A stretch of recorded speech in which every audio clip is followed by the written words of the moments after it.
All right. If you want to go to comeasyouare.com and purchase some lovely fucking toys, I'm just gonna steal this little guy here.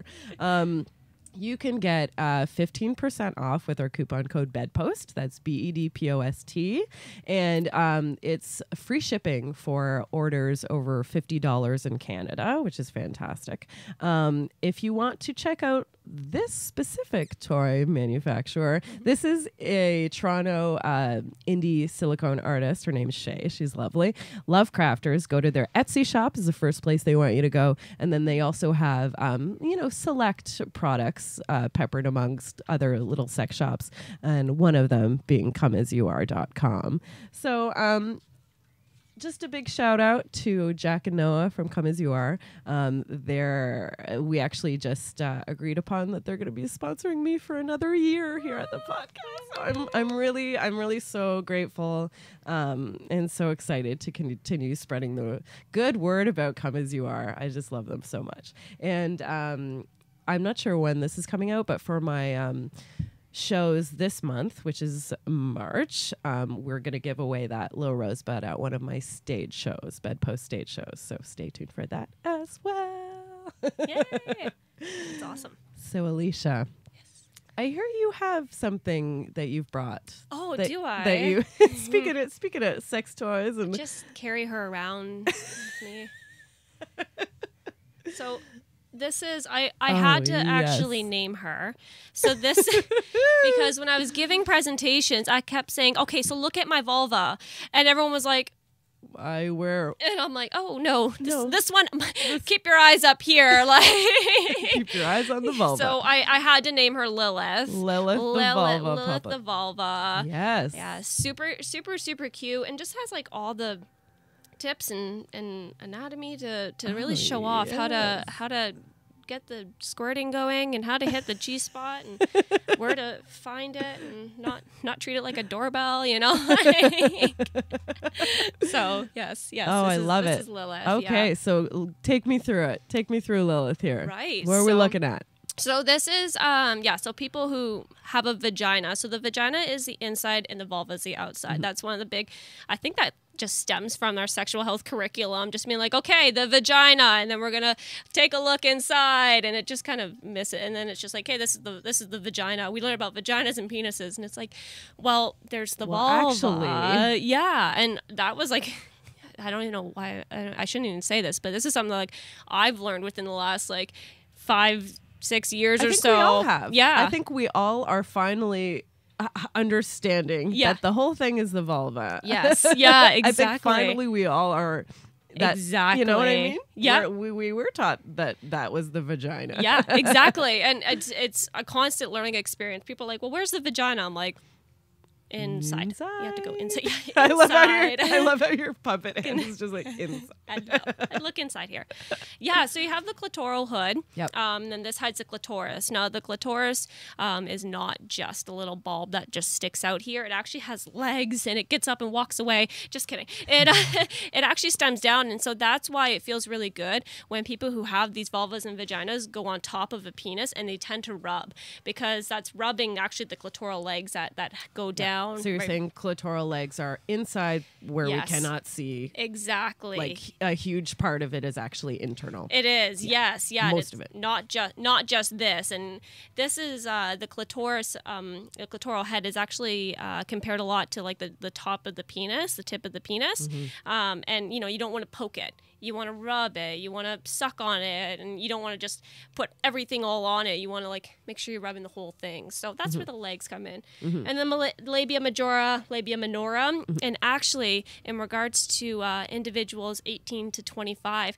labiaplasty is the #1 cosmetic surgery right now, which is really, really sad. No. I think it comes from what we see in porn. Yeah, exactly. Oh. And I would probably say 93% of the surgeries that occur are not needed, because it's just what we see in porn. It's like, okay, well, that's the white vulva that we need to look like, and how we need to experience pleasure. We need to get on top and sound like a monkey when we're on top. And it's like, No. Our orgasms have to be screaming orgasms. Yes. No, they can be all sorts of very silent. And it's just really, really sad. I'm studying a lot with my master's right now in regards to human representation via erotic imagery. That's how I've kind of labeled it in my academic terms. Yeah. But really, I'm just watching porn. Yeah, watching porn. So I'll be doing a presentation on queering pornography and like feminist porn. Love it. So, and then once you head inside, this is a urethral opening, so where you pee.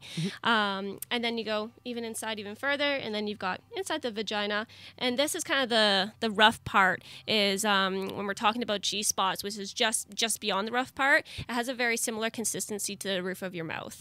So that's kind of where you go to find it. And if you're going to be squirting, then you're going to be reaching in and pushing up on top of that. So it kind of looks like that. Hello.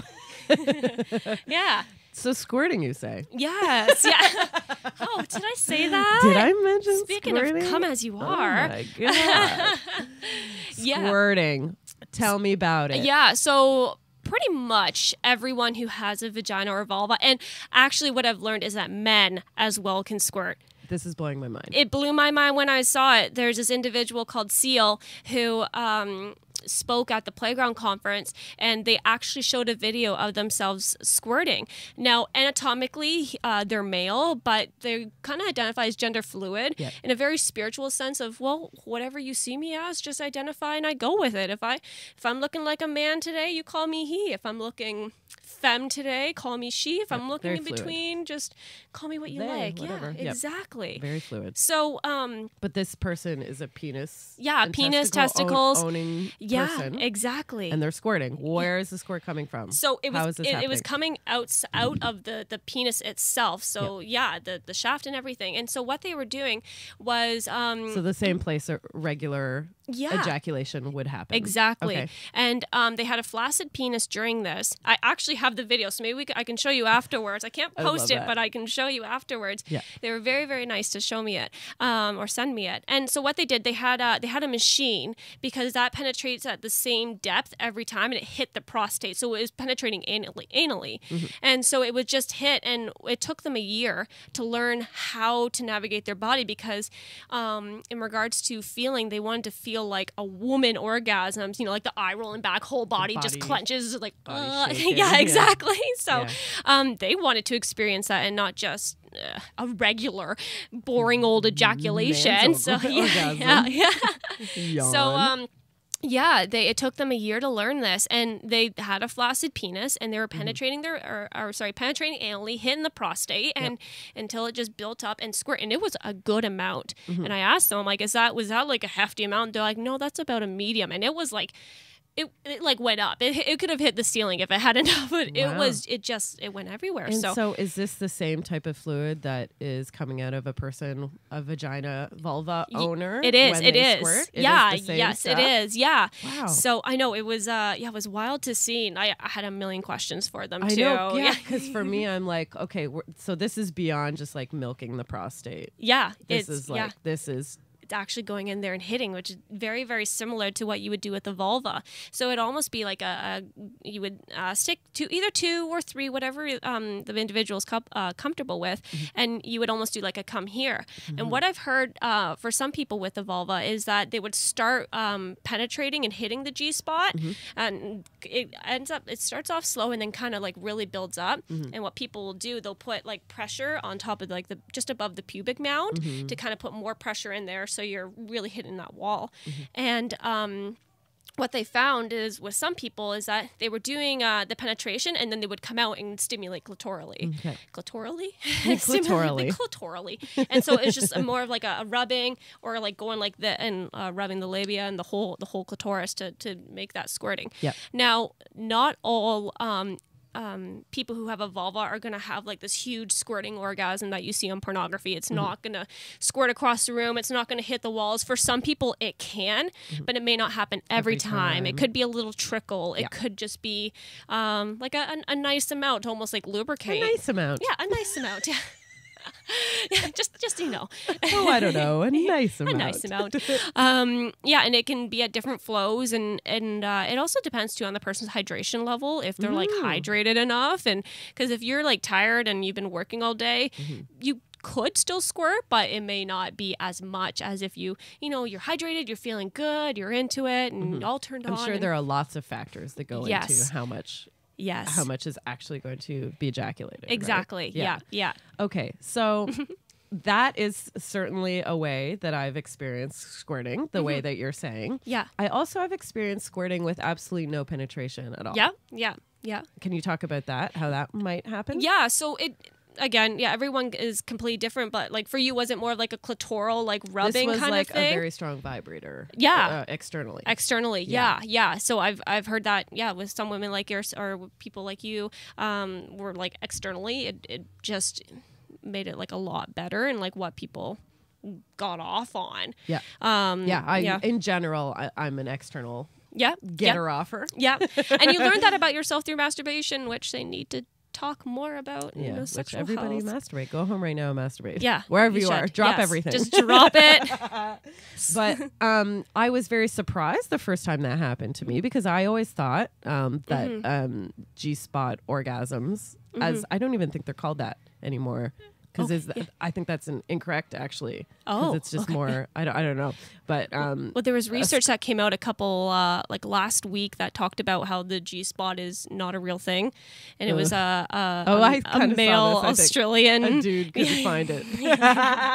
on the 13 women that he had couldn't find it. Yeah, this huge pool of 13 women. He couldn't find one G-spot on him. There was a lot of jokes that were made after that. But what an idiot. But I was very, I always thought that it had to be stimulation internally of the G-spot. That's what we see. That's what we see, and that's kind of what I thought I knew. And for me, the first time I squirted, it was because I just had bought a new vibrator, an external bullet vibrator. Yeah. It's a WeVibe Tango. Ooh, I might They're not my sponsor, but they could be.